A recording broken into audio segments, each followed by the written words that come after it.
불편함 자체가 즐거움으로 다가오기도 하고. 안녕하십니까. 안녕하십니까. 네. 오늘은 색다른 카메라 이야기 한번 해보려고 합니다.富士필름의 X 프로 2 이야기 해보겠습니다.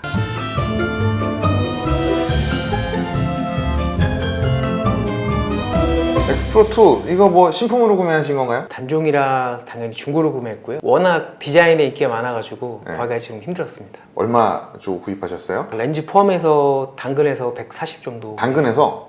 당근에서 구입했습니다 그럼 뭐 지역 주민한테 구매하신 거예요? 아니면 멀리 가서? 뭐 지역구긴 한데 다른 구에서 구매했습니다. 다른 구에서? 렌즈 구성 한번 소개해 주실래요? 먼저 몇 mm 있는 거예요? 예, 우선은 그 16mm f2 렌즈, 2.8 렌즈가 하나 있고요. 네. 그리고 현재 이제 마운트되어 있는 거는 35mm 2.8 렌즈입니다. 네. 그리고 이제 서드 파티 렌즈인데 네. 빌티록스 AF 50mm f1.4 렌즈입니다.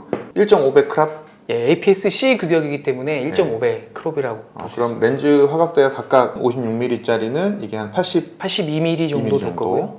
85mm라고 생각하면 되겠네요. 네, 16mm니까 24mm. 24mm. 네. 이 렌즈는 35mm 2.8 렌즈인데 한 30mm. 50mm 좀 안 될 겁니다. 카메라 잠깐 소개 좀 해주세요. RF 스타일의 제품인데 네. 멀리서 보면 3초 라이카라고도 합니다. 기능 자체가 이제 약간 레트로 감성으로 나온 제품인데 네. 동영상보다는 좀 사진 기능에 특화돼 있고 기본적으로 조작 방법이나 이런 외관들이 필름 카메라틱하게 나왔기 때문에 사진 찍는 맛이 좀 있는 제품이라고 볼 수 있습니다. 이 셔터 스피드라던가 ISO도 이렇게 수동으로 조작하게 돼 있고 또 노출 보정도 다이얼로 돼 있기 때문에 이전에 필름 카메라 방식으로 되어 있는 제품입니다. 그러니까 최근에 이제 니콘의 ZF 제품이 나와 있잖아요. 네. FC라는 건데 그 제품처럼 레트로 제품의 유행 시작인 제품이라고 볼 수 있죠. 사실 후지가 원래 그 예전에는 빌려서 많이 니콘 바디로 주로 했었죠. S2 프로, S3 프로 네. 뭐 이런 거 할 때 그러다가 한동안은 디지털 카메라를 거의 안 만들다시피 했어요. 그러다가 다시 만들기 시작한 게 대략 한 뭐 2010년쯤? 네, 10년쯤부터 이제 독자적인 미러리스 XF 마운트 규격이 나와서 그러니까 마운트 기반으로 X 시리즈하고 H 시리즈 이렇게 나눠서 나오게 된 걸로 알고 있습니다. 자주 사용하세요? 그러니까 메인은 니콘 D700을 쓰고 있는데 네. 서브로 쓰고 있는데 비율은 한 3분의 1 정도로 쓰고 있습니다. 만족하세요? 아유, 만족스럽습니다. 아주. 어떤 게 만족스러워요? 사실 조작감이나 사용성으로 보면 되게 불편한 점이 많을 것 같은데. 뭐 우선은 조작성 따지면 그 불편함 자체가 조작하는 즐거움으로 다가오기도 하고 요즘의 카메라들은 뭔가 이제 찍는 맛이 덜 하거든요. 카메라가 사진을 만들어준다는 느낌이 있는데 자, 이 제품은 이제 이런 불편함을 통해서 촬영자가 사진을 직접 만들어 본다는 느낌이 강하기 때문에 소위 말하는 찍는 맛이 있어서 좀 쓰게 되는 재미가 있습니다. 찍는 맛을 조금 더 구체적으로 풀어보면 뭐가 찍는 맛이에요? 프레임을 보면서 촬영자가 이렇게 노출값들 있죠. 뭐 네. 조리값이나 셔터 스피드나 ISO들을 촬영자가 다 계산해서 수동으로 조작을 하면서 찍는 그런 부분을 촬영자가 주도적으로 찍는다는 느낌이 강하기 때문에 좋다고 생각합니다. 결과물들은 다 마음에 드십니까? 예, 뭐 후지 필름의 장점이 색감이다 보니까 탑재되어 있는 필름 시뮬레이션이라고 있습니다. 그래서 네. 예전에 나왔던 필름 모드를 만들어 놓은 건데 디지털 적용시켜 놓은 건데 그 모드로 찍어 보니까 뭐 별도로 후보정을 안 해도 될 정도로 사진은 좀 잘 나오는 편입니다. 아까 제가 잠깐 살펴보니까 특이한 점이 하나 있어요. 그거 잠깐 소개 좀 해주세요. SLR과 달리 RF 레이지 파인더 방식이기 때문에 이 파인더 D를 보게 되면은 시차가 발생을 하게 됩니다. 렌즈 센서하고 뷰파인더가 다르기 때문에 시차가 발생하게 되는데 그런 부분을 이제 보정하기 위해서 EVF하고 실질적으로 과학식 파인더를 합쳐놓은 하이브리드 AF라는 방식으로 적용을 하고 있습니다. 예전에 필름 카메라처럼 이 렉치를 조작하는 방식으로 하게 되는데 미리 보기 옛날. 네, 그 심도 미리 보기처럼 이렇게 조작을 하게 되는데 이 스위치를 전환시키면은 이제 EVF에서 과학식 파인더로 바뀌기도 하고 서로 전환이 가능합니다. 이게 실제로 눈으로 보면 되게 좀 특이한 느낌이에요. OVF, 그러니까 광학식 뷰파인더로 보다가 저 미리 보기 레버 같이 생긴 거를 살짝 당기면 EVF, 그러니까 네. 쉽게 말하면 LCD 화면으로 바뀌는 거죠. 네네. 그러면은 거기에 찍히는 화면대로 보다가 다시 한 번 더 제끼면 광학식 뷰파인더로. 이 제품의 좋은 점이 2016년도에 나온 제품 치고는 고감도 노이즈가 상당히 억제력이 좋은 편입니다. 12800 이상으로 올려도 네. 뭐 지금이야 뭐 12800이면 좀 약간 그 정도쯤이 할 수 있는데 2016년도에 나온 제품이라고 감안하면은 상당히 노이즈가 적은 편이고 입자도 곱게 나오는 편이라서 아예 카메라 자체에 입자를 수동으로 넣을 수 있는 모드가 있어요. 찍어보면 약간 이제 좀 필름 노이즈 같은 감성이 느껴질 수 있는 제품이기도 합니다. 지금 중고 시세는 얼마나요? 매물도 별로 없는데 매물이 별로 없어요? 워낙 이게 디자인으로 먹어주다 보니까 그러면 별로 안 떨어졌겠네. 구입하셨을 때보다. 뭐 많이 안 떨어졌더라고요. 그죠? 중고가 방어가 잘 되는 모델이군요. 네, 그래서 이게 중고가 방어가 잘 되는 제품인데 네. 후속으로 나온 제품이 엑스프로 3라는 제품이 있어요. 네. 이 제품보다 이미지 처리 센서나 뭐 화상 처리 센서 프로그램은 좋은데 네. 외관의 구조가 약간 좀 삭제된 부분들이 많아서 네. 좀 호불호가 많이 갈리는 제품입니다. 그러다 보니까 엑스프로 2를 또 역으로 찾으시는 분들도 많이 있어요.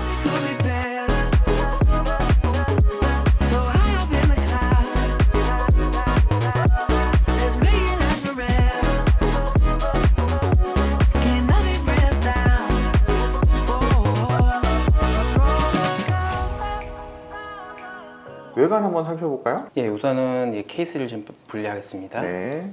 가죽 케이스는 순정인가요? 아, 이거 순정은 아니고 서드 파티 제품입니다. 근데 되게 순정같이 생겼네요. 예, 요즘 이런 RF 카메라 등 이런 가죽 케이스가 상당히 많이 나오더라고요.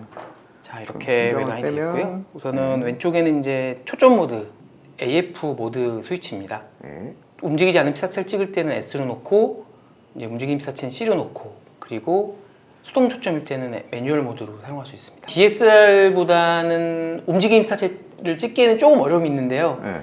그래도 일반적인 움직임의 피사체라던가 동적인 피사체에서 촬영 시에는 좀 문제는 없습니다. 이 제품의 경우에 조리개 조작을 다이얼로 하는 게 아니라 렌즈의 조리개 링을 돌려서 조작하는 방식입니다. A 모드는 노출 P 모드처럼 제한된 범위의 조리감을 바꿀 수 있는 모드고요. 이렇게 조리개를 바꿔주다 보니까 찍을 때 예전에 필름 카메라 찍던 그는 맛이 좀 있습니다. 이 후지 렌즈는 이쪽에 이 기능이 지원된 제품이 표기가 되어 있습니다. 그래서 보통 타사 렌즈들은 이런 기능을 지원해도 이렇게 표기 안 해주는데 웨더 레지스탕스. 네, 근데 이런 부분이 이제 표기가 되어 있죠. 그립이 있는데 보통 이 RF 제품들이 이 부분에 그립이 없어서 지금 그립감이 불편할 수 있어요. 근데 그쵸? 이 제품은 살짝 그립이 돼 있기 때문에 조금 그래도 그립이 난 편인데 그래도 좀 부족하다 보니까 보통 가죽 케이스를 써서 보강하는 편입니다. 또 이제 측면을 보게 되면은 이제 메모리 카드 슬롯이 있고요. 듀얼 슬롯 SD 카드 슬롯을 지원하고 있습니다. 지금 제가 쓰고 있는 게 삼성 256기가를 끼우고 있습니다. 네.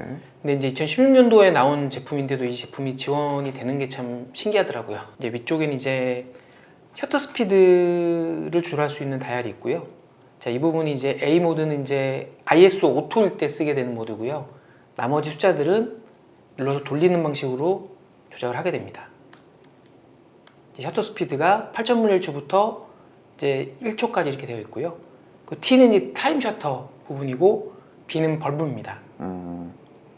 또 위에 보시면은 이 ISO 부분이 있는데 당겨 돌리면은 이렇게 돌아가게 됩니다. 최대 지원되는 감도가 사용 감도는 ISO 12800까지 지원되고요. 네. 부스터 모드까지 이용하면 51200까지 지원됩니다. 여기 보시면 H하고 A가 있는데 H를 놓게 되면 이제 ISO가 51200으로 고정이 되고요. L은 로우인데 ISO 100으로 고정이 됩니다. 사용 감도는 기본적으로 200으로 시작됩니다. 또 그리고 이제 옆에 보면 셔터 버튼이 있는데 여기는 릴리즈 버튼을 보통 부착해 쓰시는 경우들이 많이 있고요. 릴리즈 옛날 거 그 들어가요? 네. 나사식으로 돌려 감가 쓰는 예, 거? 릴리즈 버튼을 부착할 수 있습니다. 어. 저도 하나 달려고 찾고 있는데 좀 마음에 드는 게 없어서 아직 안 달고 있습니다. 그 밑에는 이제 노출 보정 버튼인데요. 네. 이제 노출 보정이 0부터 이제 플러스로 갈수록 이제 플러스 쪽으로 보정이 되고 이제 마이너스로 마이너스 보정이 되는 버튼입니다. 또 이 펑션 버튼은 이제 기능을 부여하게 되면 기능 버튼인데요. 네. 그러니까 저는 이제 여기다 동영상 촬영을 설정해놔서 네. FN 누르면 바로 동영상 촬영이 되게끔 설정해놨습니다. 자, 그 위에 이제 하슈 단자가 있고요. 보통 요즘 제품들이 워낙 감도가 많이 높게 지원되기 때문에 네. 후레쉬를 잘 쓰지는 않습니다. 측면에 보면은 싱크로 단자도 있고요. 후지에서 나오는 나름 플래그십 바디거든요. 네. 그래서 그러니까 싱크로 단자가 탑재가 되어 있습니다. 동조? 네. 대신에 이제 이 엑스프로 3부터는 이 단자에 삭제가 돼가지고 네. 조금 이제 기능이 좀 개약된 부분이 좀 있죠. 다 커버 열면은 네. 마이크로고, 마이크로 HDMI인데? 네, 착각했네요. 마이크로고 여기 단자 그 음향 단자 넣을 때 3.5파이 단자가 있고요. 네네. 근데 이 단자도 엑스프로 3에서는 HDMI 삭제돼 버리는 바람에 USB-C만 들어가 있습니다. 액정은 틸트인가? 틸트가 안 됩니다. 근데 이게 아이 센서, 음. 눈에 닿게 되면 꺼지게 되는 감전 센서고요. 네. 그러니까 이 버튼은 이제 뷰파인더 모드를 선택할 수 있습니다. 그리고 이건 측광 모드 버튼, 노출 고정 버튼.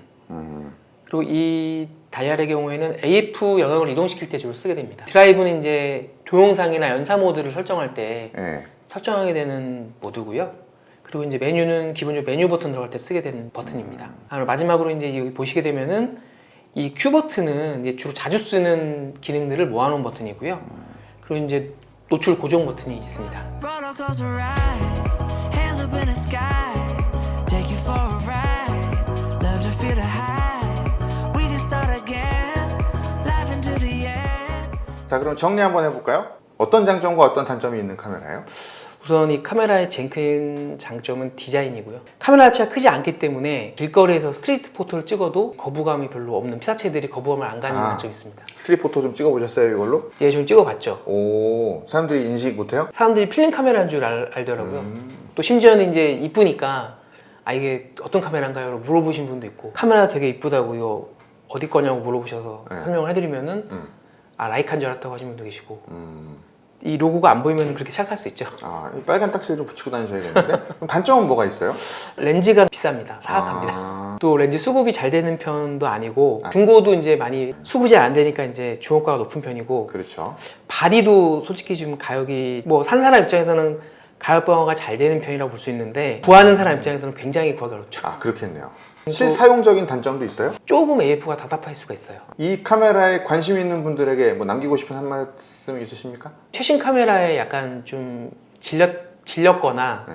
사진에 약간 좀 이제 권태기가 오신 분들이라면, 아, 권태기. 저도 사실 권태기가 좀 있었는데 네. 한 3년간 사진을 좀 안 찍었어요. 안 찍었다가 다시 메인으로 저렴한 바디로 D700 바디를 구입을 했는데, 찍다 보니까 또 이 제품을 우연히 보게 돼서 이제 밟히더라고요. 그래가지고 D700은 솔직히 렌즈 마운트하면 매일 갖고 다닐 수가 없는데, 이 제품은 좀 데일리로 찍을 수 있을 정도로 가방에 넣어도 이렇게 부담되지 않은 사이즈이기 때문에 그런 부분에서는 참 유용한 제품이라고 생각합니다. 아, 권태기가 오신 분들도 RF 스타일의 카메라를 써보시면은 좀 새로운 재미를 느낄 수 있으실 겁니다. D700과 X 프로 2 중에 하나를 팔아야 한다. 뭘 파실 거예요? 아, 참 고민인데, 그러면은 저는 이 제품 갖고 있겠습니다. 오, D700을 팔겠다. D700은 좀 메모리 많은 편이지만 메모리 없거든요. 오, 후지필름에서 한 7년, 8년 전쯤 출시되었던 후지필름의 X 프로 2라는 레인지 파인더 카메라에 대해서 살펴봤고요. 오늘 이렇게 출연하셔서 또 기능 설명도 해주시고 멋진 카메라 보여주신 유사마님께 감사드립니다. 네, 시청해주셔서 감사합니다. 다음 시간에 또 알찬 컨텐츠로 찾아뵙겠습니다. 감사합니다. 감사합니다.